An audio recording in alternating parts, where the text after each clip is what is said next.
Charlotte Fairfax stood at the edge of the ballroom at Devonshire House on the evening of May 15th, 1848, watching her younger sister Amelia waltz with Lord Edmund Ashford, and trying to convince herself that the hollow ache in her chest was satisfaction rather than longing. This was Amelia's second season, and already she'd received 3 proposals from respectable gentlemen with adequate fortunes, while Charlotte was finishing her 3rd season with the same result she'd had in her 1st and 2nd. No proposals, no serious courtship, nothing beyond polite dances from elderly family friends who took pity on the Wallflower standing beside her beautiful sister. At 23, Charlotte had made peace with her situation, or at least had convinced herself she'd made peace with it, had accepted that her role was to be Amelia's chaperone rather than a participant in the marriage market, had begun planning for her future as companion to their elderly great-aunt in Bath once Amelia married, and left the modest Fairfax townhouse for grander establishments. It was a perfectly respectable fate for unmarried gentlewomen of minor gentry, with small dowries and unremarkable faces, and Charlotte told herself she was fortunate to have family willing to provide for her, rather than forcing her into governess positions or worse alternatives that faced women without resources or connections. The waltz ended, and Lord Edmund escorted Amelia back to where Charlotte stood with their mother near the refreshment tables. And Charlotte watched the way Edmund's eyes followed Amelia with obvious admiration, while barely acknowledging Charlotte's existence beyond the minimal courtesy required by good breeding. Amelia was everything Charlotte wasn't. Golden-haired, where Charlotte's hair was mousy brown, delicate and petite, where Charlotte was average height and unremarkable build, possessed of the kind of effortless beauty that made men stumble over themselves to gain her attention, while Charlotte had learned to be invisible simply by standing still and not drawing focus away from her more favoured sister.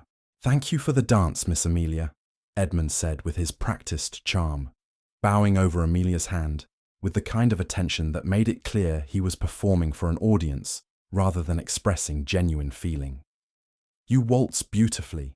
I hope you'll save another dance for me later this evening." "Of course, Lord Edmund," Amelia replied with her characteristic sweetness, and Charlotte felt a flash of affection for her sister, who had never once treated Charlotte as competition or made her feel diminished by the constant comparisons society drew between them. Amelia was genuinely kind, genuinely lovely, both inside and out, and Charlotte couldn't resent her for possessing advantages that Charlotte had simply been born without. Charlotte excused herself to examine the refreshment table with pretended interest in pastries. She had no intention of eating, needing a moment away from watching her mother beam with pride at Amelia's success, while barely noticing Charlotte's continued failure to attract any gentleman's sustained attention. She was selecting a small cake to justify her presence at the table when she heard Lady Pemberton's voice addressing Lord Edmund with the kind of well-meaning tactlessness that characterized the older woman's every social interaction. "Lord Edmund, you should ask dear Charlotte to dance," Lady Pemberton suggested with obvious pity in her tone. "Poor girl hasn't danced all evening, and it would be such a kindness to include her since you've already danced with her sister." Charlotte felt her stomach drop with mortification, because pity was somehow worse than being ignored, worse than standing unnoticed at the edge of ballrooms, and she wished desperately that Lady Pemberton would simply let her fade into the wallpaper rather than drawing attention to her failure to secure dancing partners through charitable suggestions that only emphasized how thoroughly Charlotte had been overlooked by every gentleman present. Lord Edmund's response carried clearly across the space between them, his voice pitched deliberately loud enough that his nearby friends could hear, and apparently not caring or not noticing that Charlotte herself stood close enough to catch every devastating word. "Dance with Charlotte Fairfax," he said with the kind of casual cruelty that came from someone so secure in his social position that he felt no need to moderate his opinions or consider how his words might hurt. "My dear Lady Pemberton, she's as forgettable as Porridge. Bland, unremarkable, the sort of woman one passes every day without a second glance or thought. I have a reputation to maintain, and being seen dancing with someone so thoroughly unmemorable would damage it considerably. One might as well ask me to dance with the wallpaper next time. At least it has interesting patterns one could examine during the tedium." His friends laughed. Sharp, knowing laughter that suggested they'd all made similar assessments of Charlotte and found Edmund's comparison both accurate and amusing. Charlotte stood frozen at the refreshment table with the small cake still clutched in her trembling hand, and she felt something cracking inside her chest at the casual dismissal, at the recognition that Edmund hadn't just called her plain or unattractive, but had declared her so fundamentally unremarkable that she didn't even register as worthy of remembering, so forgettable that dancing with her would be equivalent to dancing with furniture. She'd known she wasn't beautiful, had accepted years ago that she would never inspire the kind of passionate declarations or romantic pursuit that filled the novels she read in private, but hearing herself described as forgettable, as something so bland and unremarkable that she essentially didn't exist as a person worthy of notice, cut deeper than any previous slight had managed to penetrate.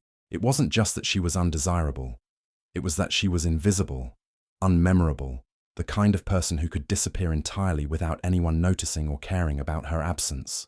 Charlotte set down the cake with careful precision despite the way her hands were shaking, and she turned slightly to see Amelia's face flushed with mortification on her sister's behalf, their mother's expression tight with anger she couldn't express without creating a scene that would only make things worse.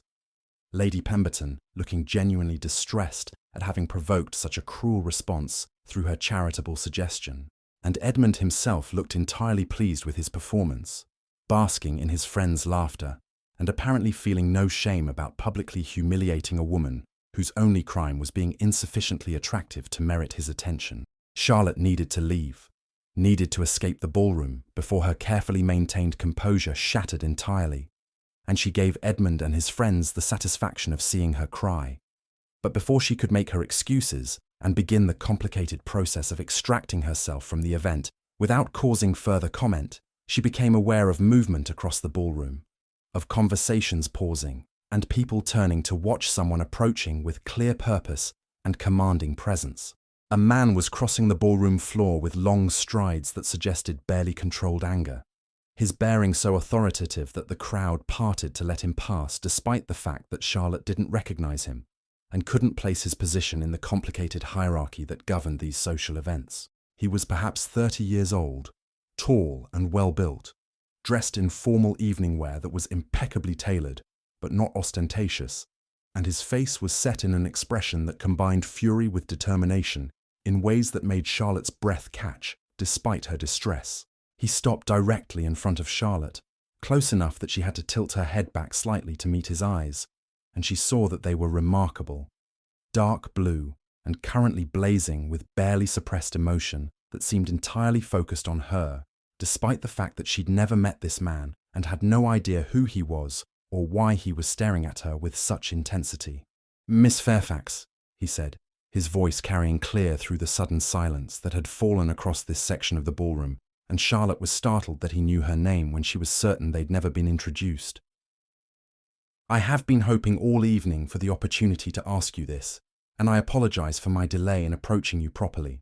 He executed a bow that was deeper than mere courtesy required, the kind of formal acknowledgement usually reserved for royalty or the highest ranks of aristocracy, and when he straightened his eyes, held hers with unwavering attention that made Charlotte feel visible in ways she'd never experienced, as though he was actually seeing her rather than looking through her to something more interesting beyond. "Would you do me the very great honor," he continued, his words deliberate and weighted with significance that Charlotte couldn't quite interpret, "of granting me the next waltz? I confess I've been waiting to meet you properly since I arrived this evening, and I would count myself most fortunate if you'd consent to dance with me." Charlotte stared at him, her mind struggling to process what was happening because this made no sense, because unknown gentlemen didn't cross ballrooms to ask wallflowers to dance while half of London society watched with avid interest, because she was forgettable as porridge, and this man was looking at her like she was the only person in the room worth noticing. She stammered, searching his face for signs of mockery or cruel jest. "I believe you may have mistaken me for someone else, sir. My sister Amelia is—" "I mean Charlotte Fairfax," he interrupted gently but firmly, and the way he said her name made it sound like something valuable rather than something to be dismissed or forgotten. "The woman who discussed nitrogen-fixing plants and crop rotation with Lord Hartwell 20 minutes ago demonstrating more knowledge of agricultural science than most men I've encountered in government chambers. The woman who helped Lady Sarah when her hem tore and she was crying with embarrassment, who fixed the damage herself and made Sarah laugh, rather than summoning servants or ignoring the situation. The woman who thanked the footman who brought her lemonade, treating him with courtesy most people reserve only for their social equals. That Miss Fairfax, if she'll have me for this waltz. Charlotte felt tears threatening, because he'd been watching her, had noticed things she'd done without thinking anyone would see or care, had apparently been paying attention to her all evening, while she'd believed herself invisible to everyone except her family. "Yes," she heard herself say, her voice emerging barely above a whisper. "Yes, I'm sorry, I don't believe we've been introduced properly." "Alexander Thorne," he supplied, offering his arm with the kind of courtly grace that suggested extensive training in formal protocols. "Danish diplomatic attaché, currently visiting London on Crown business. And the pleasure of this introduction is entirely mine, Miss Fairfax." Charlotte placed her trembling hand on his offered arm, acutely aware that every eye in this section of the ballroom was fixed on them with fascination that ranged from curious to scandalized, and she caught a glimpse of Lord Edmund's face as Alexander led her toward the dance floor, confusion mixed with irritation, as though he couldn't understand why anyone would waste time dancing with the forgettable Porridge girl when there were beautiful women available for partnering. The orchestra was beginning a new waltz as they reached the floor, and Alexander positioned himself with the perfect form that came from years of practice, one hand settling at Charlotte's waist with propriety, while his other hand took hers with gentle firmness that somehow conveyed both respect and determination. They began to move, and Charlotte was surprised to discover that despite her nervousness, she followed his lead easily, that he was an excellent partner who anticipated her movements and adjusted his own to accommodate her skill level without making her feel inadequate or clumsy. For perhaps 30 seconds, they danced in silence, while Charlotte tried to regulate her breathing and process what was happening. And then Alexander spoke quietly enough that only she could hear over the music. "I apologize if my request was too forward, Miss Fairfax, but I witnessed what occurred with Lord Ashford just now, and I wanted you to know that he is not only cruel, but profoundly stupid." Charlotte's eyes snapped to his face, searching for signs of pity or false kindness, but found only genuine anger on her behalf and what appeared to be honest assessment rather than empty courtesy. "You heard what he said," she managed, mortification flooding through her again at the recognition that this stranger had witnessed her humiliation. "I heard every word," Alexander confirmed, his jaw tightening visibly. "And I've rarely encountered a more inaccurate description applied to anyone in my entire life. Forgettable is possibly the least appropriate word in the English language for you, Miss Fairfax, and I've spent the past 2 hours proving that to myself by being completely unable to notice anything or anyone else, despite the ballroom being filled with women who society would deem more conventionally attractive." "You're being kind," Charlotte said, because she couldn't quite believe his words were genuine, rather than elaborate pity disguised as admiration. "But there's no need to—" "I'm not being kind," Alexander interrupted, spinning her through a turn with practiced ease. "I'm being accurate. I've been watching you all evening, Miss Fairfax, which is how I can state with absolute certainty that you are the most genuinely interesting person in this ballroom. You're intelligent. That conversation about crop rotation demonstrated knowledge that most aristocrats don't bother acquiring because they consider practical agriculture beneath their notice. You're compassionate. You helped Lady Sarah without hesitation or calculation about what you might gain from the gesture. You're considerate. You thanked servants for doing their jobs, treating them like human beings worthy of acknowledgement rather than invisible furniture." He paused, his eyes holding hers with intensity that made Charlotte's breath catch. "You're genuine in a room full of people performing for social advantage, kind in a room full of cruelty masked as wit, and intelligent in a room full of deliberately cultivated vapidity. That's not forgettable, Miss Fairfax. That's extraordinary. And Lord Ashford's failure to recognize your value says everything about his limited capacity for judgment, and nothing whatsoever about your actual worth." Charlotte felt tears gathering despite her efforts at maintaining composure, because no one had ever spoken to her this way, had ever suggested she possessed value beyond her family connections or her potential utility as companion to elderly relatives. "Why were you watching me?"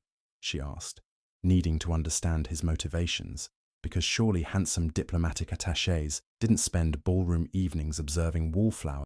"Because everyone else was performing," Alexander replied simply, "and you were simply being." "That's extraordinarily rare in settings like this, Miss Fairfax. Most people at these events are so busy calculating social advantage and presenting carefully curated versions of themselves that authentic moments of genuine character are almost impossible to find. But you weren't performing. You were helping Sarah because she needed help, discussing agriculture with Lord Hartwell because the subject interested you, thanking servants because courtesy matters regardless of social hierarchy. You were being yourself without artifice or calculation, and I found that absolutely captivating." The waltz continued, and they moved together with increasing synchronization, and Charlotte found herself relaxing slightly, despite the continued attention from observers around the ballroom. "You speak as though you have extensive experience with social performance, Mr. Thorne," she observed. "Is diplomatic work very different from these society events?" "Not as different as one might hope," Alexander said, with a slight smile that transformed his severe features into something warmer and more approachable. "Court life requires constant awareness of how one is perceived, careful management of what one reveals and what one conceals, strategic deployment of charm and influence to achieve objectives. It's exhausting, frankly, which is why I find your refusal to engage in such a performance so refreshing." They talked throughout the remainder of the waltz about subjects ranging from agricultural policy to literature to the social reforms currently being debated in Parliament, and Charlotte was startled to discover that Alexander not only listened when she spoke, but actually engaged with her ideas, building on her observations rather than dismissing them or steering conversation back to topics he preferred.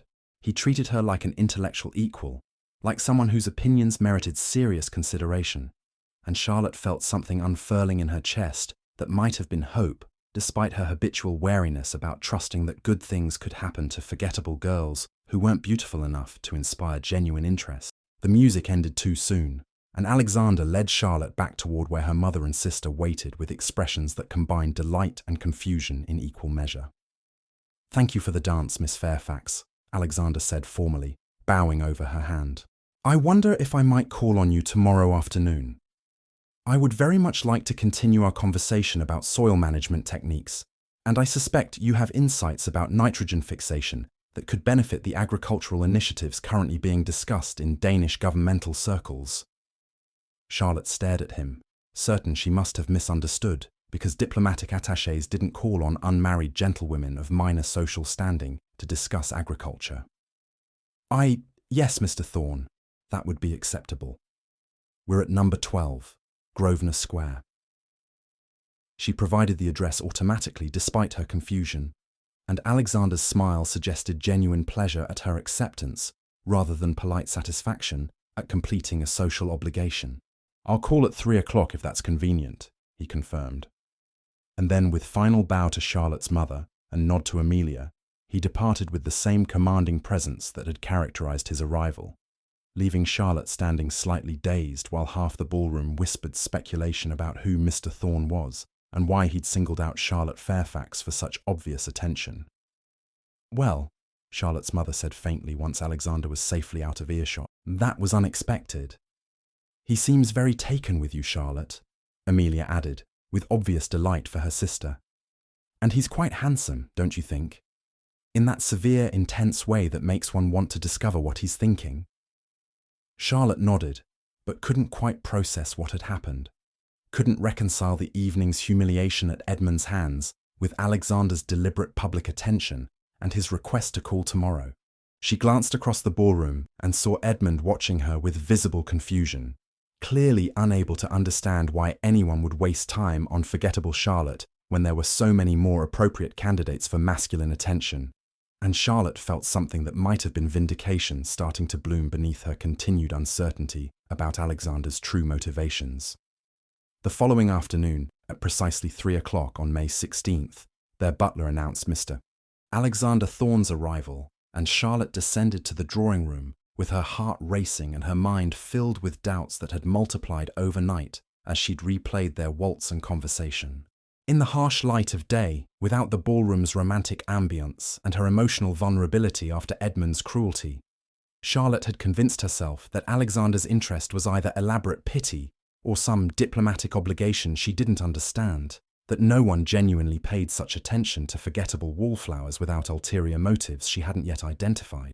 But when she entered the drawing room and saw Alexander rise from his chair with his face lighting up at her appearance, when he greeted her with obvious pleasure rather than polite courtesy, Charlotte felt her doubts faltering slightly against the evidence of his continued interest. He'd brought flowers, not the conventional roses that gentlemen typically presented, but a carefully arranged bouquet of wildflowers that suggested he'd put thought into the selection, rather than simply instructing florists to provide something appropriate. "Miss Fairfax," he said warmly, offering the flowers. "Thank you for receiving me. I wasn't certain you would after our rather unconventional meeting last evening." "Why wouldn't I receive you?" Charlotte asked, accepting the flowers and passing them to the maid to arrange in water. "You were perfectly courteous, Mr. Thorne." "I was presumptuous," Alexander corrected, settling back into his chair as Charlotte's mother joined them to serve as chaperone. "Approaching you without proper introduction, asking you to dance when we'd never been formally presented, and then inviting myself to call on you based on a single waltz. That's rather forward by English standards, I believe." "Perhaps," Charlotte's mother interjected with a smile, "but it was also rather wonderful to see someone recognize Charlotte's qualities so immediately. We don't often encounter gentlemen with such excellent judgment."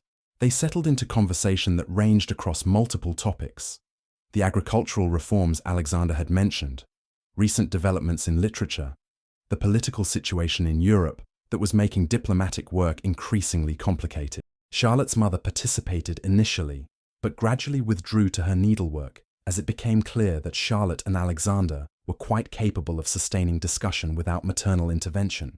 And Charlotte found herself relaxing into the exchange with growing confidence that perhaps Alexander's interest was genuine rather than performance. He listened when she spoke, actually listened rather than waiting for pauses where he could redirect conversation to topics he preferred, and he asked follow-up questions that suggested he valued her opinions rather than simply tolerating them out of courtesy. When Charlotte mentioned she'd been reading recent essays about social reform, Alexander asked which specific proposals she found most promising and why, and when she hesitated, accustomed to having her opinions dismissed as inappropriate for women to hold, he encouraged her to continue with obvious interest in her analysis. "You have a remarkably clear way of assessing policy implications," Alexander observed, after Charlotte had explained her thoughts about proposed factory regulations. "Most people focus on immediate costs without considering long-term benefits, but you're examining how short-term investment might create sustainable improvements. That's sophisticated economic thinking, Miss Fairfax." "I enjoy reading about such topics," Charlotte admitted, "though I'm not supposed to admit that in polite company. Ladies are meant to focus on accomplishments and domestic concerns rather than politics or economics." "Ladies are meant to develop their minds just as men are," Alexander countered firmly. "The arbitrary restriction of women's intellectual development benefits no one and deprives society of perspectives that might improve governance and policy. I find your intelligence refreshing rather than inappropriate, Miss Fairfax, and I hope you'll continue sharing your thoughts, rather than concealing them, to conform to expectations that serve no useful purpose." The visit extended to nearly 2 hours before Alexander reluctantly took his leave, and as Charlotte's mother showed him out, he confirmed his intention to call again the following afternoon if Charlotte would receive him. After he departed, Amelia emerged from upstairs, where she'd been deliberately making herself scarce to allow Charlotte privacy during the courtship visit. "He's wonderful, Charlotte," Amelia said with obvious delight. "The way he looks at you, like you're the most fascinating person he's ever met. This is exactly what you deserve." "I don't understand why he's interested," Charlotte confessed, her habitual insecurities surfacing despite Alexander's obvious attention. "I keep waiting for the other shoe to drop, for him to reveal this is an elaborate pity or that he's courting me to gain access to someone else he actually wants to know. Sometimes people are simply genuine, Charlotte's mother said gently, "and Mr. Thorne strikes me as someone who knows his own mind and wouldn't waste time on courtship he didn't genuinely desire to pursue. Perhaps you should consider accepting that you're worthy of his interest, rather than inventing reasons why you couldn't possibly deserve his attention."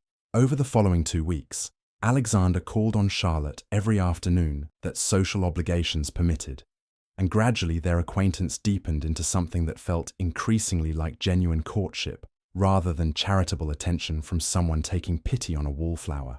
They attended the theatre together on May 20th, with Charlotte's mother serving as chaperone, and Alexander surprised Charlotte by asking her analysis of the play afterward, rather than simply offering his own interpretation. They visited the British Museum on May 23rd and spent 3 hours examining artifacts and debating historical theories. And Charlotte found herself speaking more freely about topics she'd always been taught were inappropriate for feminine discussion. On May 25th, they walked in Hyde Park during the fashionable afternoon promenade, and Charlotte was acutely aware of the attention their pairing attracted, whispers and speculation about who Mr. Thorne was and why he was so obviously courting Charlotte Fairfax when her beautiful sister remained unattached. Alexander seemed entirely unbothered by the gossip, keeping his attention focused on Charlotte and making it clear through his public attentiveness that his interest was serious rather than casual. "Does the gossip bother you?" Charlotte asked as they walked along the Serpentine with her mother trailing at a discreet distance. "People are wondering why you're spending time with me when there are more appropriate candidates for your attention." "People wonder about many things that aren't their concern," Alexander replied calmly. "And I'm not interested in appropriate candidates, Miss Fairfax. I'm interested in you, in your intelligence, your compassion, your genuine character. Those qualities don't correlate with conventional beauty or social standing, which is why most people overlook them entirely. But I value substance over performance, and you possess substance in abundance." "You barely know me," Charlotte protested, still struggling to accept that his interest was genuine. "We've spent perhaps 20 hours in each other's company across 2 weeks. How can you be certain I'm not performing just as much as anyone else, simply performing different qualities than beauty or charm?" Alexander stopped walking and turned to face her directly, his expression serious. "Because I've watched how you interact with people who can't benefit you socially. The way you speak to servants, the kindness you showed Lady Sarah, the patience you demonstrate with your sister, despite the constant comparisons society draws between you. Those aren't performances, Charlotte. Those are a sign of a character revealed through consistent action when you believe no one important is watching." It was the first time he'd used her given name without the formal Miss Fairfax, and Charlotte felt her breath catch at the intimacy implied by the shift. "You're very certain about me," she said quietly. "But what if you're wrong? What if I disappoint you once you know me better?" "Then I'll be disappointed," Alexander said simply. "But Charlotte, everyone disappoints each other eventually because we're human and flawed. The question isn't whether disappointment will occur, but whether the connection is worth the risk of potential disappointment. And I believe our connection is absolutely worth that risk." Charlotte felt tears threatening and blinked them back firmly. "I'm falling in love with you," she admitted, the words emerging before she could stop them. "And that terrifies me because I keep expecting this to be temporary, to discover you were being kind out of pity or obligation rather than genuine feeling." "I'm falling in love with you too," Alexander replied, reaching for her hand with careful propriety, given their public location. "And I understand your fear because I felt it myself. Wondering if I'm projecting qualities onto you that don't actually exist, if this connection is real or simply my desperate desire for something authentic after years of diplomatic performance. But Charlotte, I think we're both real. I think what we're building together is genuine, and I'd very much like to continue building it if you're willing to risk trusting that I mean what I say." "I'm willing to try," Charlotte whispered, and Alexander's smile suggested she'd given him something precious rather than simply agreeing to continued courtship. Over the following week, their relationship continued deepening, and Charlotte found herself believing more strongly that Alexander's interest was genuine rather than performance. On May 30th, he brought her a book of poetry he thought she'd enjoy, and they spent the afternoon discussing verse and literary theory. On June 1st, they attended a lecture on agricultural science together, and Alexander introduced Charlotte to several scholars who treated her contributions to discussion as valuable rather than dismissing her as irrelevant decoration accompanying her escort. But Charlotte was also aware that society's interest in their courtship was creating complications she hadn't anticipated. Suddenly, she was receiving invitations to events she'd previously been excluded from. As hostesses who had ignored her for 3 seasons decided that Mr. Thorne's obvious interest made Charlotte worthy of notice. Gentlemen who had looked through her at previous balls were now requesting dances, trying to determine what Alexander had seen that they'd missed. And most disturbingly, Lord Edmund had begun making overtures that suggested he was reconsidering his assessment of Charlotte's value now that someone else had declared her worthy of attention. On June 3rd, Charlotte encountered Edmund at a garden party they both attended, and he approached her with a smile that didn't quite reach his eyes. "Miss Fairfax," he said with false warmth, "I've been hoping to speak with you. I fear I may have been hasty in my comments at the Devonshire ball several weeks ago. You understand, one says things in jest without considering how they might be received. I hope you'll accept my apology for any unintended offence." Charlotte looked at him steadily, recognizing the calculation behind his sudden courtesy. "You called me forgettable as Porridge, Lord Edmund. That wasn't jest. That was your genuine assessment of my value as delivered to Lady Pemberton when she suggested you dance with me. I don't require your apology now that Mr. Thorne has made me socially relevant through his attention. Your opinion of me hasn't changed. Only the social consequences of expressing that opinion have shifted." Edmund's smile tightened. "You're being rather unforgiving, Miss Fairfax. Surely you recognize that Mr. Thorne is being charitable in his courtship. Everyone knows he's taken pity on you. It's quite kind of him, really, to overlook your obvious limitations and provide you with social elevation you couldn't achieve on your own merits." "Mr. Thorne has been nothing but genuine," Charlotte replied, keeping her voice level despite the anger building in her chest. "And if you genuinely believe his interest is pity, then you understand even less about character assessment than your cruel comments suggested. Now, if you'll excuse me, I see my sister needs assistance." She walked away before Edmund could respond, and she found Alexander watching from across the garden with an expression that suggested he'd witnessed the entire exchange. He approached immediately, his face concerned. "Are you well? That looked rather intense." "Pfft. Lord Edmund attempted to apologize for calling me forgettable," Charlotte explained, "and then suggested you were courting me out of pity. I'm fine, just angry that he thinks I'm foolish enough to accept his revisionist narrative or to doubt your sincerity." Alexander's expression darkened. "I should speak with him." "Please don't," Charlotte requested. "He's not worth your attention or mine. I simply want to forget he exists and focus on what actually matters, which is continuing to build something real with you rather than being distracted by people who only notice my existence now that someone else has declared me valuable." On the evening of June 7th, 3 weeks after their first waltz, Alexander invited Charlotte and her family to dine with him at the elegant hotel where he'd been staying during his London visit. Charlotte arrived with her mother and sister to find a private dining room prepared with careful attention to detail that suggested Alexander had invested significant thought into making the evening special. The meal was excellent, the conversation flowed easily, and Charlotte felt herself relaxing into the conviction that perhaps this really was genuine. Perhaps she truly had found someone who valued her for qualities she'd been taught didn't matter. But after the meal concluded, and they'd moved to a sitting area for coffee, Alexander's demeanour shifted subtly. He seemed more formal, almost nervous, and Charlotte felt anxiety building as she tried to interpret what his change in bearing might signify. Finally, he cleared his throat and addressed Charlotte directly, while her mother and sister watched with obvious interest. "Miss Fairfax, Charlotte, there's something I need to tell you before I proceed any further with my courtship," he said, his voice serious. "I haven't been entirely honest about who I am, and you deserve to know the complete truth before you make any decisions about our future." Charlotte felt ice flooding her veins because here it was, the revelation she'd been half expecting despite Alexander's consistent genuineness, the moment where he would explain that his interest had been performance after all, or that circumstances made continuing their relationship impossible. "What do you mean?" she asked, proud that her voice emerged steady despite her racing heart.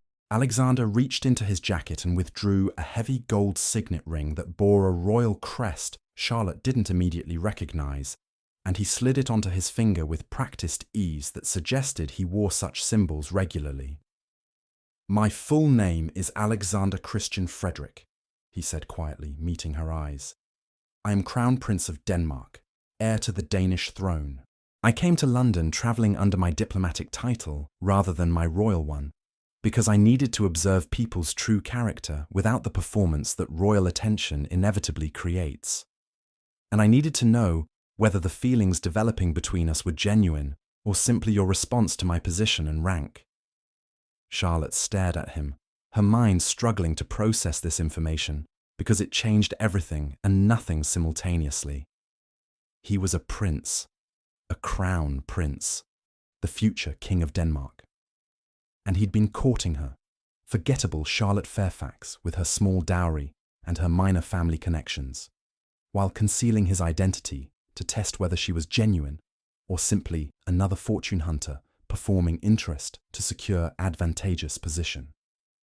"You lied to me," she said, anger beginning to replace her initial shock. "You let me believe you were simply a diplomatic attaché, while all along you were evaluating whether I met your standards for a potential crown princess. You were testing me, assessing my character like you might examine a horse for purchase, and I trusted you with thoughts and feelings I would never have shared if I'd known you were using our courtship to determine my suitability for elevation to royalty. I disguised my title," Alexander acknowledged, "but I didn't lie about anything that mattered, Charlotte. My interest in you was absolutely genuine from the moment I saw you at that ball. My feelings have been real throughout our courtship.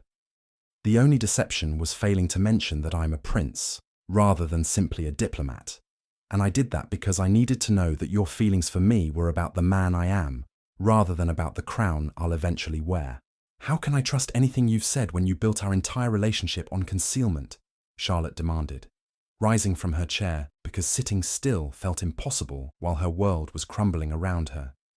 "You watched me share my insecurities, my fears, my dreams, and all along you were judging whether I was appropriate for your purposes. That's not courtship, Alexander. That's an evaluation.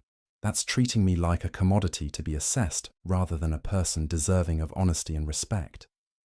"You're absolutely right," Alexander said, standing as well, though he made no move to approach her. "I should have told you who I was from the beginning, should have trusted that your character was genuine enough to remain consistent regardless of my rank. I was wrong to test you through concealment, and I understand if that breach of trust makes continuing our relationship impossible. But Charlotte, please believe me when I say that everything else was real. My admiration for your intelligence, my appreciation for your kindness, my growing love for the person you are, rather than any strategic benefit you might provide. I fell in love with you despite my intention to remain emotionally distant until I'd completed my assessment. You surprised me, delighted me, made me hope for the first time in years that genuine connection was possible." Charlotte's mother had been sitting in shocked silence throughout this exchange, but she finally spoke with careful diplomacy. "Your Highness, perhaps you could give us some time to process this revelation. This is rather overwhelming for Charlotte, and she needs space to consider what this means for her future." "Of course," Alexander agreed immediately. "I'll return to my hotel and await word about whether Charlotte is willing to see me again. But before I go..." He turned back to Charlotte, his expression vulnerable in ways she'd never seen. "I love you. I'm still afraid you'll dismiss me as just another man who deceived you, and I'm terrified that my failure to reveal my identity earlier has destroyed any chance of genuine partnership between us. But I'm asking you to consider that my feelings have been authentic, even if my presentation of my circumstances was incomplete. You've always had a choice, Charlotte. That's been the entire point. I wanted to know that if you chose me, you were choosing the man rather than the crown, choosing partnership rather than position." He left shortly after, and Charlotte stood in the sitting room with her mother and sister staring at her with combinations of concern and barely suppressed excitement. "He's a prince," Amelia whispered, once the door closed behind Alexander. "Charlotte, You've been courted by a crown prince who fell in love with you thinking you were just yourself without any advantages of rank or position. That's the most romantic thing I've ever heard." "He lied," Charlotte countered, but her anger was already warring with other emotions that were harder to name. "He concealed who he was, tested me without my knowledge, evaluated whether I was suitable before deciding to reveal his true identity. But would you have believed his interest was genuine if he'd approached you as a prince from the beginning?" her mother asked gently. "Would you have trusted that he valued you for yourself rather than simply fulfilling some royal obligation or performing charity toward a woman society had deemed forgettable?" Charlotte sank back into her chair because her mother had identified the exact fear that had plagued Charlotte throughout their courtship. The persistent doubt that Alexander's interest couldn't possibly be genuine, that he must have ulterior motives for paying attention to someone society had declared unremarkable. And if he'd approached her as a prince from the beginning, she would have been absolutely certain his attention was pity or diplomatic obligation rather than authentic attraction to her character and intellect. "I don't know what to think," Charlotte admitted. "Part of me is furious that he deceived me, that he was assessing my character while I was falling in love with him. But another part recognizes that his revelation explains so much, why he was so confident despite being supposedly just a diplomatic attaché, why he treated servants with such easy authority, why his bearing and education seemed inconsistent with his claimed position. He was always a prince. I just didn't recognize what I was seeing." "What do you want to do?" Amelia asked. "Do you want to end things because of the deception, or do you want to see him again and determine if the relationship can survive his failure to be completely honest from the beginning?" Charlotte sat in silence for several minutes, working through her complicated emotions and trying to separate justified anger about Alexander's concealment from the deeper question of whether their connection had been genuine despite the incomplete honesty about his identity. Finally, she spoke, her voice thoughtful rather than certain. "I want to see him again. I want to understand why he felt deception was necessary. And I want to determine if I can trust him going forward, now that he's revealed the complete truth about his circumstances. But I'm not ready to forgive him yet, and I'm not ready to proceed with courtship, as though nothing has changed. He violated my trust by concealing something fundamental about his identity, and rebuilding that trust will require more than simply explaining his motivations." Charlotte sent word to Alexander the following morning on June 8th that she was willing to meet with him to discuss his revelation, and they arranged to meet at a quiet park with Charlotte's mother, serving as chaperone at an appropriate distance. When Alexander arrived, he looked as though he hadn't slept well, his face showing strain that made Charlotte feel both vindicated that he was clearly distressed and guilty that she was the cause of his obvious suffering. "Thank you for agreeing to see me," Alexander said as they began walking along a gravelled path lined with flowering shrubs. "I wasn't certain you would after my revelation last night." "I'm still angry," Charlotte said honestly. "Angry that you concealed your identity. Angry that you were evaluating me without my knowledge. Angry that I can't trust whether anything you said during our courtship was genuine or simply part of your assessment process. But I'm also trying to be fair, trying to understand why you felt deception was necessary, rather than simply assuming the worst about your motivations." Alexander nodded. "I came to London on diplomatic business 3 months ago, and I was immediately surrounded by women who saw only my crown rather than my character. Every conversation was a performance designed to capture my attention, every interaction calculated for advantage, and I found myself missing my late wife Elizabeth, who had married me before I became crown prince, who had loved me when I was simply third in line for succession without any realistic expectation of actually inheriting the throne." He paused, his expression distant with memory. "Elizabeth died 3 years ago in childbirth. Our daughter was stillborn as well. I spent those 3 years alone because I couldn't face marrying someone who wanted my position rather than wanting me. Someone who would perform affection to secure advantageous matches without any genuine feeling for the man beneath the crown. But dynastic obligations eventually forced me to consider remarriage, to begin seeking appropriate candidates for crown princess despite my reluctance to bind myself to someone whose interest was purely strategic." They walked in silence for a moment before Alexander continued. "Then I attended that ball at Devonshire House, and I saw you, Not performing, not calculating, simply being yourself with kindness and intelligence that had nothing to do with capturing masculine attention. And when I heard Lord Edmund's cruel comment about you being forgettable as porridge, I felt rage on your behalf and sudden recognition that perhaps the woman I'd been searching for had been invisible to everyone else precisely because she wasn't performing the kinds of behaviors that typically attract notice in these social settings.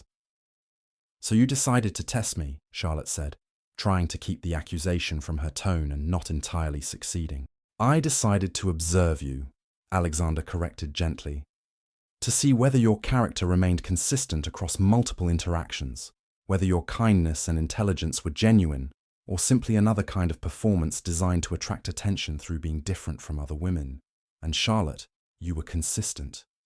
Every interaction revealed the same qualities I'd noticed initially: compassion, intelligence, authenticity. You weren't performing for my benefit because you didn't know I was a prince whose attention might provide social elevation.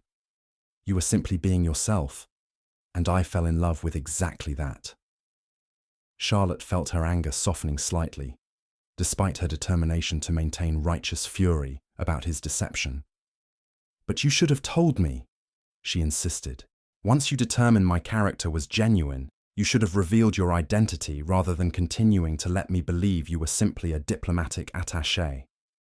Every day you delayed that revelation was another day of concealment, another failure to trust me with the complete truth.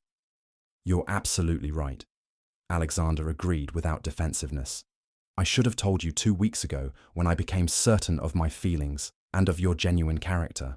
I delayed because I was afraid. Afraid that revealing my identity would make you doubt everything between us. Afraid that you would assume my interest had been strategic rather than authentic. Afraid of exactly the conversation we're having now, where you question whether anything I said was real, because I built our relationship on incomplete honesty about my circumstances. He stopped walking and turned to face her directly. But Charlotte, I'm asking you to consider the alternative scenario. If I had approached you at that ball as Crown Prince of Denmark and asked you to dance, would you have believed my interest was genuine?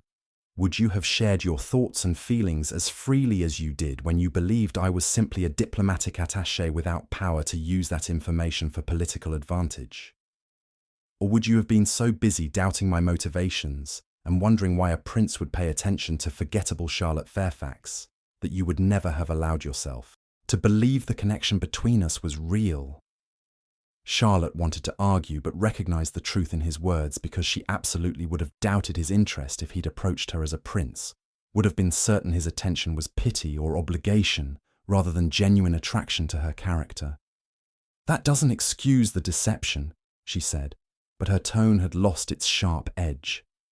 No, it doesn't, Alexander agreed, but I'm hoping it explains it sufficiently that you might consider forgiving me and allowing us to continue building our relationship on a foundation of complete honesty going forward. I love you, Charlotte. I love your intelligence and your compassion and your authenticity. I love the way you think about social issues and the way you treat people with kindness, regardless of their rank. I love that you challenged me intellectually and emotionally in ways I haven't experienced since Elizabeth died. And I want to spend my life with you if you'll have me. Not because you're a convenient choice for Crown Princess, but because you're the only person I've met in 3 years who makes me believe that genuine partnership is possible rather than simply a diplomatic alliance disguised as marriage. Charlotte felt tears gathering because his words were exactly what she wanted to hear, exactly the validation she'd been seeking throughout their courtship, and the sincerity in his expression suggested he meant every word, despite his previous deception about his identity. I don't know if I can trust you yet. You violated that trust by concealing who you were, and rebuilding it will take time and consistent honesty that proves you value our relationship enough to be vulnerable rather than protective of your position. I understand, Alexander said, and I'm willing to invest that time to demonstrate through consistent action that my love for you is genuine and that my commitment to complete honesty going forward is absolute. But Charlotte, I need to know, is there any possibility you might eventually forgive me? Any chance that we might rebuild what my deception damaged? Because if you've already decided that my concealment is unforgivable, I need to know now, rather than holding on to hope that continued courtship might restore what I've broken." Charlotte thought about the past 3 weeks, about conversations that had ranged from agricultural policy to poetry, about Alexander's consistent interest in her thoughts and his obvious respect for her intelligence, about the way he'd crossed that ballroom to ask forgettable Charlotte Fairfax to dance when he could have had any woman present simply by revealing his royal identity. And she thought about Lord Edmund's casual cruelty and his recent attempts to suggest Alexander's interest was pity, and she recognized that choosing to believe Edmund's assessment meant accepting that she was fundamentally unworthy of genuine love from someone remarkable. "I'm willing to try," she said finally. "Willing to see whether we can rebuild trust that allows me to believe your feelings are genuine, despite the deception that initiated our relationship. But Alexander, this has to be completely honest from now forward. No more concealment, no more strategic withholding of information that might affect my decisions. I need to know I can trust you to be vulnerable and truthful even when honesty is difficult or makes you uncomfortable."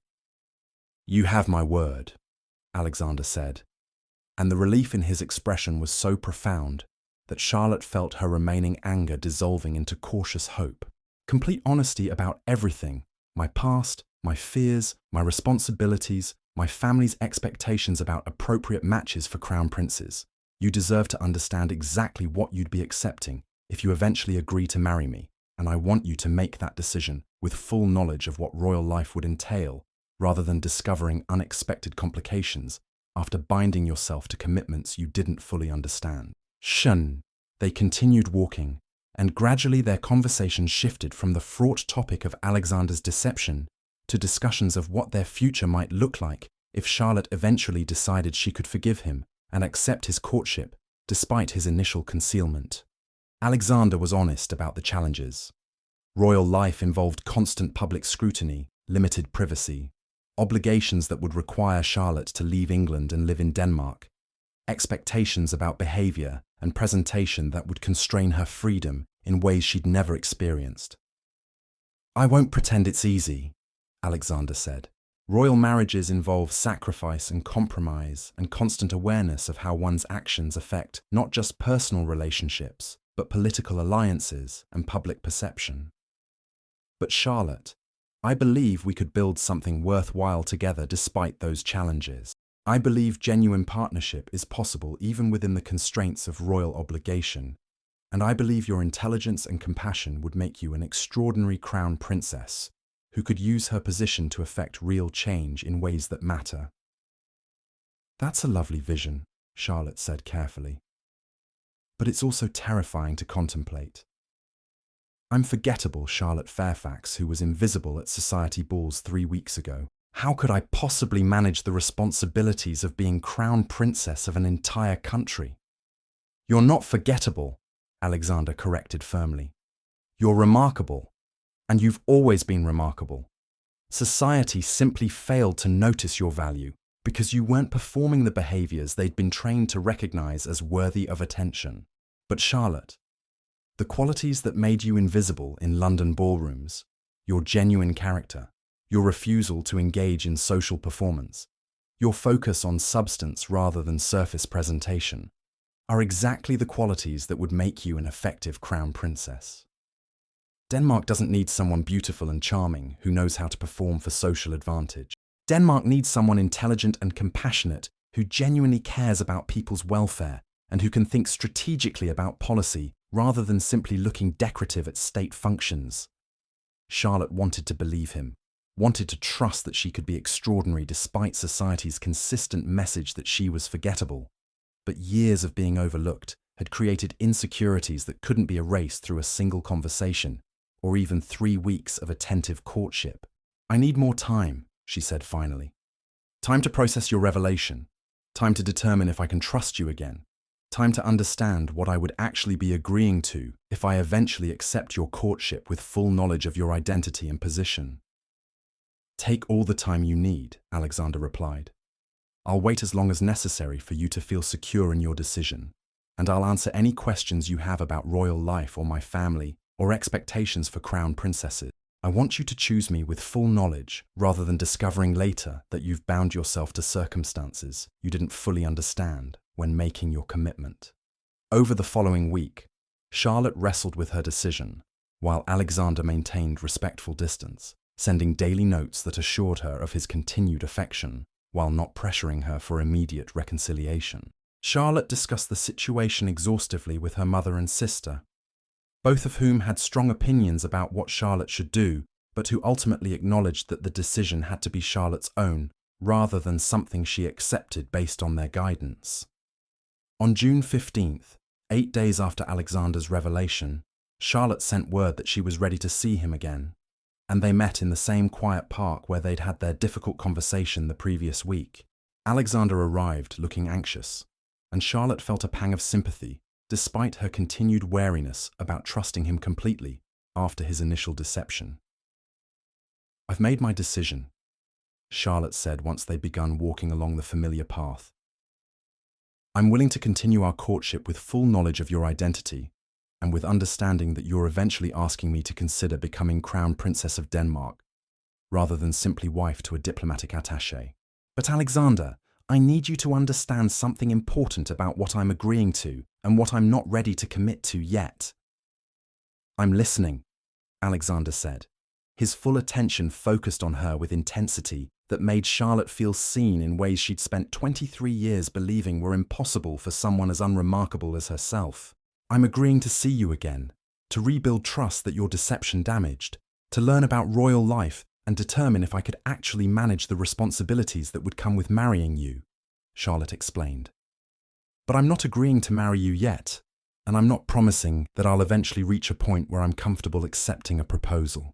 I need you to be patient while I work through my fears about whether your interest is genuine or whether you've simply convinced yourself I'm appropriate for your purposes, and I need you to accept that I might ultimately decide that royal life isn't something I can handle regardless of how much I love you." "I understand," Alexander said, "and I accept those terms completely. I'll court you properly now with full honesty about my identity. I'll introduce you to aspects of royal life so you can make informed decisions about whether you could be happy in that context.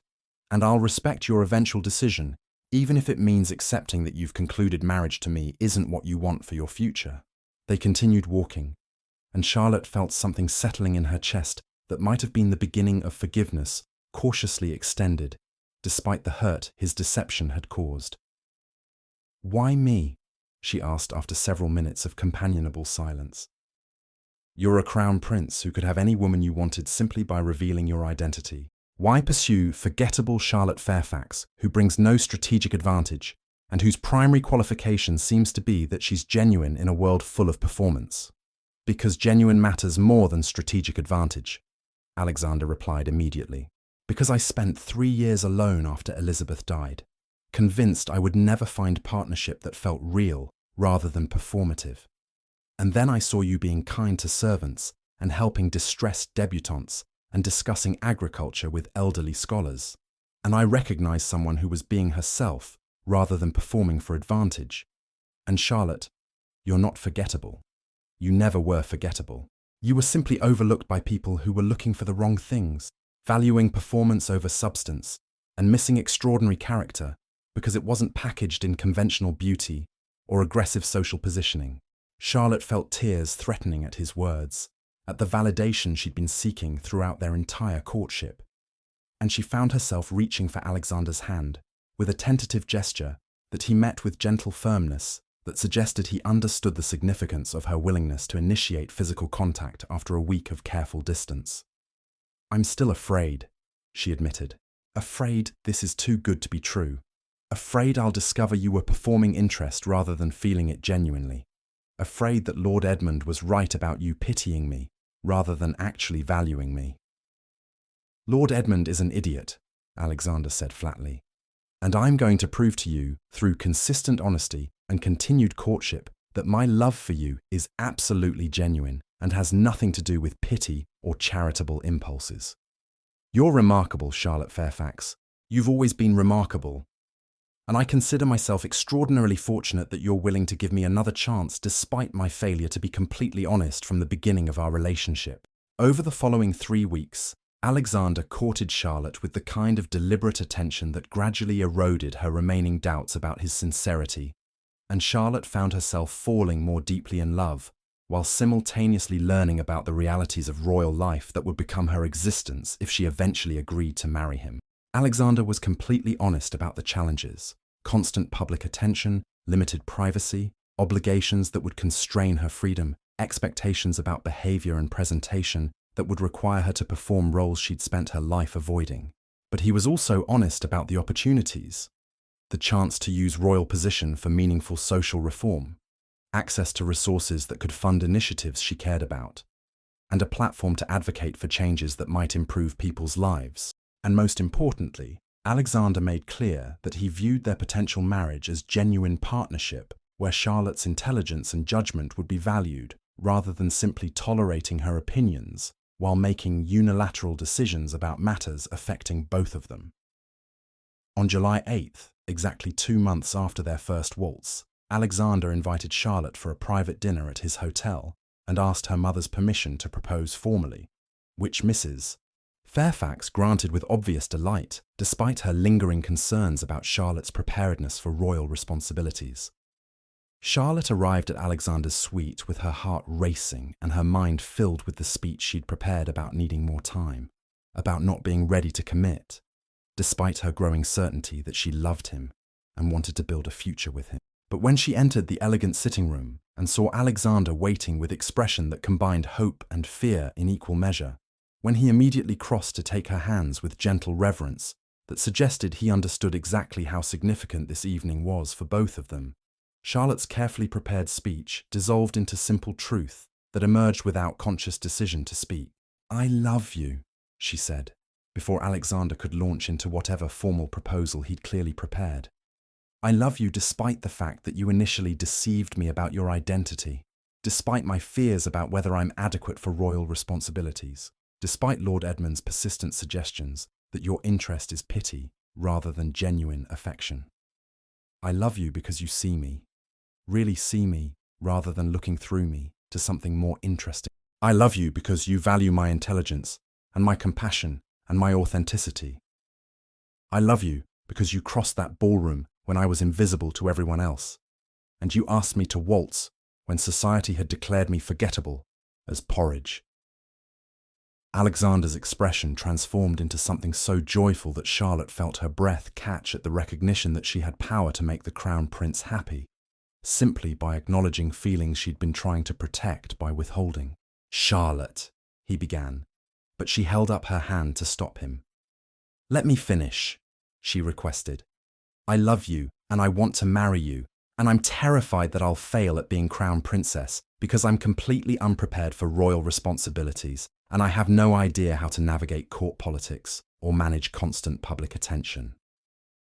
But I'm willing to try because I believe we can build something extraordinary together if we're both committed to genuine partnership rather than performance. So yes, Alexander, if you're still asking, my answer is yes." Alexander pulled her into his arms with careful reverence that suggested he was handling something precious and fragile. And when he kissed her, it was with tenderness that made Charlotte feel cherished rather than possessed, valued rather than acquired. "I have been hoping for that answer since the moment I asked you to waltz," he admitted against her hair. "But I was terrified you would decide that my deception was unforgivable, or that royal life was too daunting, or that you didn't actually love me enough to accept the complications that come with marrying a crown prince." "I was terrified of all those things too," Charlotte confessed. "And I'm still afraid sometimes that I'm inadequate for what you're asking me to become. But Alexander, you make me believe I'm extraordinary rather than forgettable, and that belief is worth risking potential failure at royal responsibilities." They sat together discussing their future. Alexander explained the formal announcement process that would reveal their engagement to Danish and English society simultaneously, the period before their wedding when Charlotte would need to learn about Danish customs and royal protocols, the reality that her life would change completely once she married him and became Crown Princess, rather than simply Miss Charlotte Fairfax of minor English gentry. Charlotte asked questions about everything, determined to understand exactly what she was committing to rather than discovering unexpected complications after binding herself to obligations she hadn't fully comprehended. "When should we make the announcement?" Charlotte asked.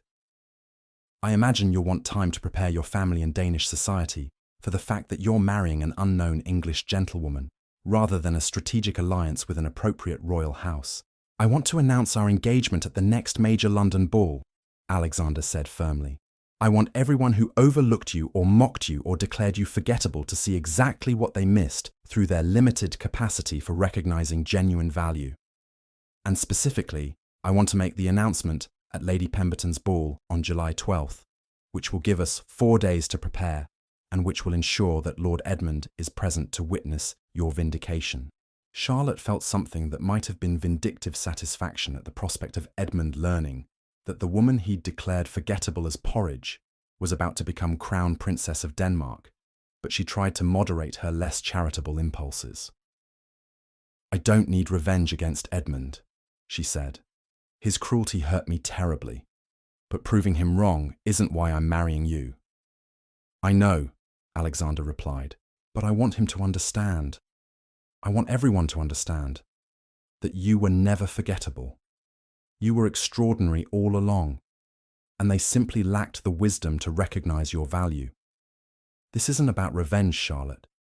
This is about demonstrating that society's assessments of worth are frequently wrong, that conventional standards for evaluating people miss remarkable qualities that don't conform to expected presentation."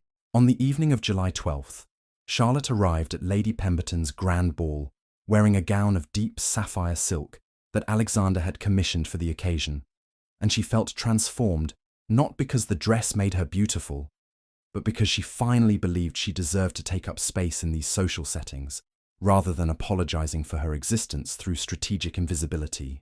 Alexander met her at the entrance, with expression that suggested he found her absolutely stunning, and together they entered the ballroom with her hand resting on his arm and their combined presence drawing immediate attention from guests who recognized Alexander as the mysterious Mr. Thorne, who had been courting Charlotte Fairfax for the past 2 months. The speculation was immediate and intense.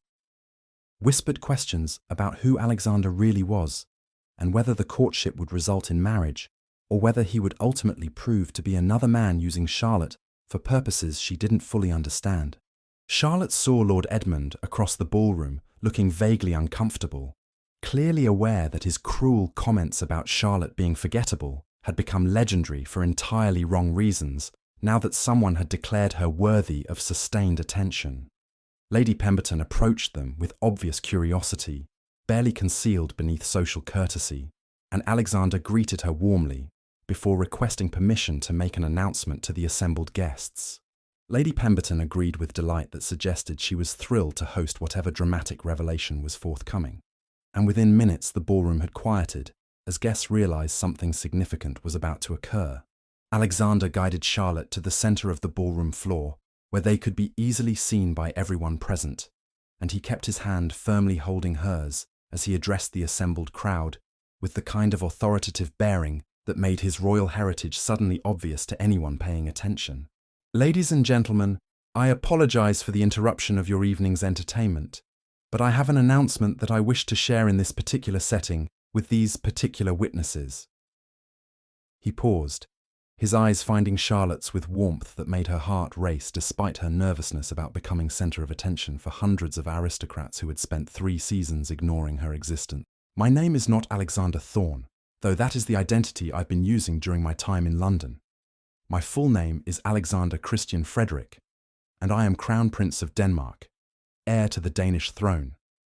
I came to England travelling under diplomatic cover because I needed to observe English society without the performance that royal attention inevitably creates, and I needed to find someone whose character remained consistent regardless of what advantages my position might provide." The ballroom erupted in shocked whispers and exclamations, but Alexander continued speaking, with a voice that carried clearly over the rising noise. 2 months ago, at a ball very much like this one, I witnessed a woman being mocked for her supposed inadequacy by a man whose judgment proved catastrophically. That woman, Miss Charlotte Fairfax, was declared forgettable as Porridge by someone who apparently valued conventional beauty over genuine character, performance over authenticity, surface presentation over substance. And I crossed that ballroom to ask her to dance, because I had spent the entire evening watching her demonstrate kindness and intelligence and compassion that marked her as someone extraordinary rather than forgettable. He turned slightly to face Charlotte more directly while still addressing the crowd. Over the past 2 months, I have had the great fortune of courting Miss Fairfax and discovering that my initial impression was absolutely correct. She is remarkable in every way that actually matters, and I consider myself extraordinarily fortunate that she has agreed to become my wife and the future Crown Princess of Denmark. I am delighted to announce our engagement to all of you this evening, and I hope you will join me in celebrating the fact that I have found genuine partnership with someone who represents the very best of English character and breeding. The ballroom erupted again, this time with applause and exclamations of congratulation, mixed with shock that the Wallflower everyone had overlooked was about to become royalty. And Charlotte saw the moment when Lord Edmund's face drained of all colour as he processed what Alexander's announcement meant.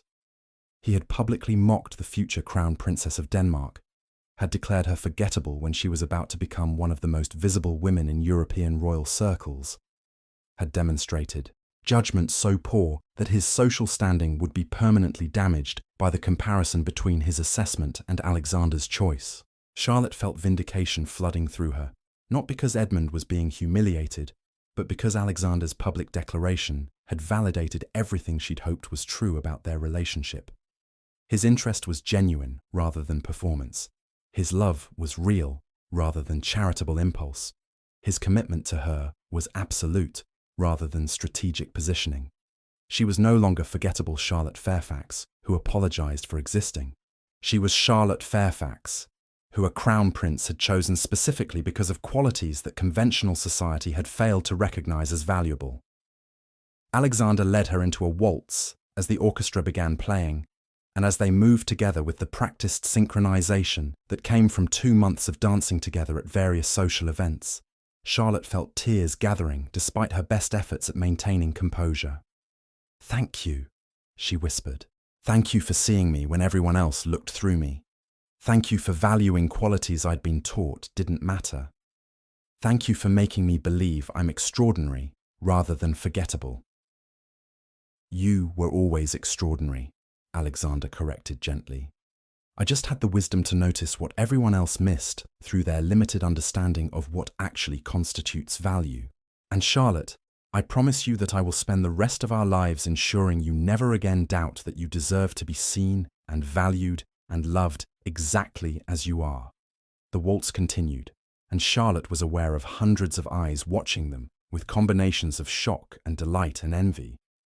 But she found she didn't particularly care about their opinions anymore because Alexander's love had freed her from needing society's validation. She was worthy because someone extraordinary had recognized her worth, and that recognition mattered more than any assessment from people who measured value through conventional beauty or strategic social positioning. After the waltz concluded, and they'd accepted congratulations from Lady Pemberton and various other guests who suddenly found Charlotte fascinating, despite having ignored her for 3 entire seasons, Charlotte noticed Lord Edmund attempting to approach with expression that suggested he planned to offer belated apologies for his previous cruelty. But Alexander subtly redirected their path to avoid the encounter, and when Charlotte questioned his evasion, he explained quietly that Edmund didn't deserve their attention or energy. "He's not worth your time," Alexander said. "He revealed his true character through his cruelty, and nothing he says now will change the fact that he's the kind of man who mocks vulnerable people to entertain his friends. You don't need his apology or his recognition, Charlotte. You have something far more valuable. You have the love of someone who actually sees your worth and who will spend his life ensuring you never again doubt your extraordinary value." 6 months later, on January 15th, 1849, Charlotte married Alexander in Copenhagen's magnificent cathedral before thousands of Danish citizens who had turned out to witness their crown prince marry the English woman who had captured his heart through being genuinely herself rather than performing for advantage. Charlotte wore a gown of ivory silk with Danish royal jewels that had been worn by queens and crown princesses for generations, and she spoke her vows in carefully practiced Danish that demonstrated her commitment to honouring her new country's traditions while maintaining her essential character. The wedding was grand beyond anything Charlotte had experienced in her modest English life. But what mattered most to her was the way Alexander looked at her throughout the ceremony, with love and pride and absolute certainty that he had chosen well. That the woman society had declared forgettable was actually the most memorable person he'd ever encountered. And when they emerged from the cathedral as husband and wife to the cheers of assembled crowds, Charlotte felt herself finally believing what Alexander had been telling her for 8 months. She was extraordinary. She was valuable. She was worthy of being seen and cherished and loved. They returned to London 6 months into their marriage for a formal diplomatic visit that required attending various social functions, including a ball hosted by Lady Pemberton, who was obviously thrilled to have the Danish crown prince and princess attending her event. Charlotte entered the ballroom on Alexander's arm, wearing Danish royal jewels, and feeling entirely different from the Wallflower who had stood at the edges of similar events just a year earlier. And she was immediately surrounded by people who wanted her attention, despite having completely ignored her existence throughout her 3 unsuccessful seasons. But Charlotte was gracious rather than vindictive, accepting their sudden interest with polite courtesy, while privately recognizing the hypocrisy of their transformed attitudes. She had changed nothing fundamental about herself. She was still the same person who discussed agriculture and helped distressed debutantes and treated servants with kindness. The only difference was that someone extraordinary had recognized her value publicly, and society had adjusted its assessment to match his superior judgment rather than maintaining their original conclusion that she was forgettable as Porridge. Lord Edmund attempted to approach her during the evening, clearly hoping to apologize for his previous cruelty and possibly secure some advantage through connection to the Danish crown princess. But Charlotte deflected his overtures with practiced diplomacy that Alexander had helped her develop over months of navigating royal obligations. When Edmund finally managed to corner her briefly near the refreshment tables, Charlotte addressed him with composure that came from absolute security in Alexander's love, rather than from vindictive satisfaction at his obvious discomfort. "Lord Edmund," she said politely, "I hope you're well." "Your Highness," Edmund replied with a bow that was technically correct but which somehow managed to convey resentment beneath formal courtesy.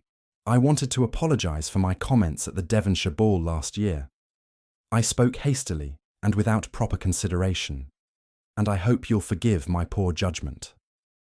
Charlotte studied him thoughtfully, recognizing that his apology was motivated by desire for advantage rather than genuine remorse about having hurt her feelings. "Lord Edmund, I hope you've learned to look beyond surface presentations when assessing people's value," she said gently.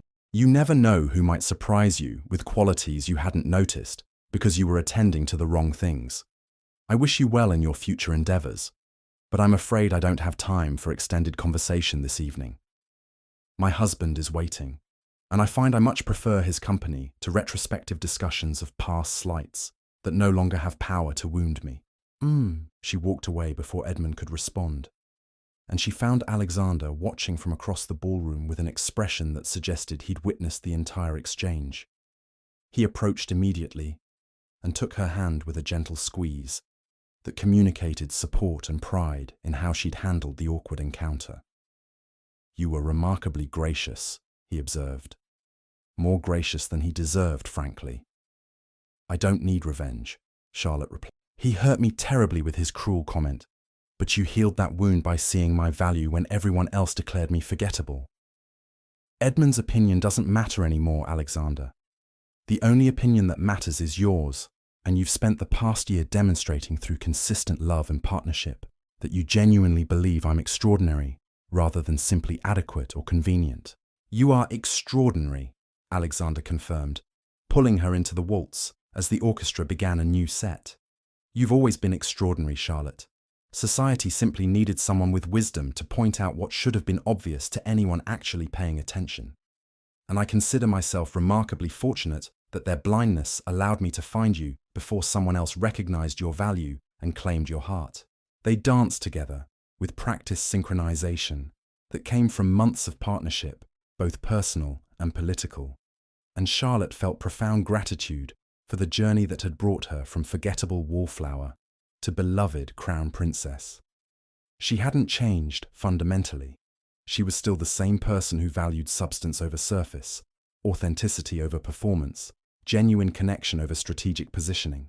But Alexander's love had freed her to believe that those qualities were valuable rather than handicaps, that being genuinely herself was strength rather than weakness. And years later, when young women sought Charlotte's advice about navigating social expectations and managing insecurities about their value in settings that seemed to prize beauty over substance, Charlotte would share her own story about being declared forgettable as Porridge by someone whose judgment proved catastrophically wrong. The right person will see your value, she would tell them. The right person will recognize that extraordinary character often comes without conventional beauty or aggressive social performance, and the right person will cross ballrooms to ask you to waltz when everyone else has overlooked your existence. Your worth isn't determined by society's limited assessments. Your worth is inherent, and someone with wisdom will eventually recognize what others missed through their failure to attend to qualities that actually matter. Sometimes the most memorable people are the ones everyone else forgets to notice. Until someone with wisdom looks a little closer and recognizes extraordinary value hiding in plain sight, waiting to be seen by someone capable of appreciating authenticity over performance, substance over surface, genuine character over conventional presentations of worth.